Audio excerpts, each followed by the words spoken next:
Saviez-vous que les Japonais sont très fervents de ce sport de glisse âgé de maintenant 18 ans? Une belle majorité donc pour le snow scoot qui connaît actuellement un boom dans le milieu des sports d'hiver.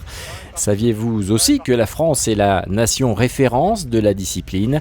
Pas étonnant donc que Châtel, fervent supporter de la compétition et des sports de glisse, organise un championnat du monde de snow scoot. Ce matin, nous avons procédé à la première série, au premier run de qualification, à l'issue duquel nous allons faire une première sélection des 32 meilleurs riders qui parcourront pour la première épreuve du championnat du monde un tracé de dual slalom.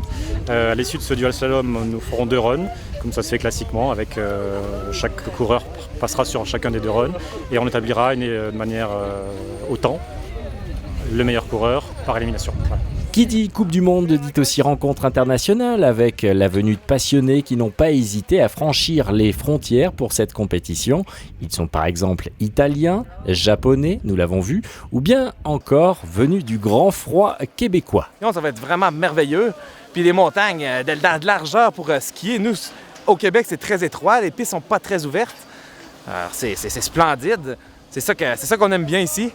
Autre bel accent chantant du sud-ouest de la France, la compétition est bien sûr ouverte à tous et aux dames. Malgré le succès grandissant de ce sport, il reste avant tout masculin. Au niveau des femmes, c'est assez difficile quand même. C'est assez difficile parce que je pense que ça fait un petit peu peur, le snow scoot. Et voilà. Mais bon, je pense que c'est en train d'évoluer. Il travaille sur les tracés pour la compétition déjà depuis plusieurs semaines. Il les prépare aussi depuis 3 jours et en assure le côté sécuritaire. Ils sont les pisteurs secouristes de Châtel, présents sur cette Coupe du Monde 2014. Dans le cahier des charges de la compétition, nous on met à disposition 4 pisteurs sur le dual, donc pour d'éventuels secours, des pansements, de la bobologie, et voilà, et on est là avec tout notre matériel pour intervenir en cas de pépin. C'est à quelques mètres de là que se tient le Snow Scoot Village. L'occasion pour nous de rencontrer un champion malheureusement blessé il y a quelques jours. Il revêt donc cette fois le costume de préparateur de machine et coach sur la course. J'ai pas l'habitude d'être hors des courses, on va dire. J'ai juste l'habitude d'être à côté de mes collègues. Après, on peut dire que c'est quand même une occasion de les supporter et d'être à côté pour tous les petits à côté que d'habitude, on est un peu en train de courir toujours tout ça. On va être là pour les causes encouragées, les petits conseils par rapport aux trajectoires, tout ça. Ça fait du bien quand même de donner son avis. Côté reconnaissance de la discipline, cela ne va pas toujours de soi dans les domaines skiables.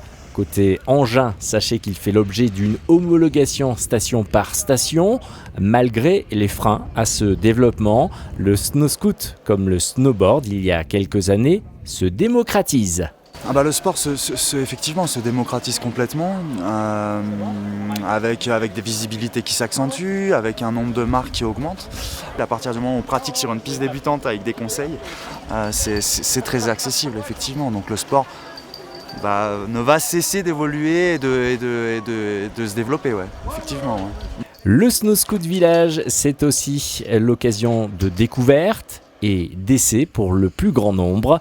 Une initiation très facile, dixit les spécialistes présents sur les stands. Il faut 2 heures pour apprendre à faire du snow scoot. C'est pour ça que c'est vraiment simple, c'est super stable. On a un guidon dans les mains, donc c'est très sécurisant. On peut sortir ses pieds quand on veut, on n'est pas attaché. On casse sa ligne de quart en permanence, donc il n'y a pas de chute brutale. C'est vraiment très très facile. Avis aux amateurs donc, le snow scoot à Châtel, c'est possible. Un petit rappel avant de conclure, tous les rendez-vous et infos glisse, ski et compétition, c'est sur le www.chatel.com.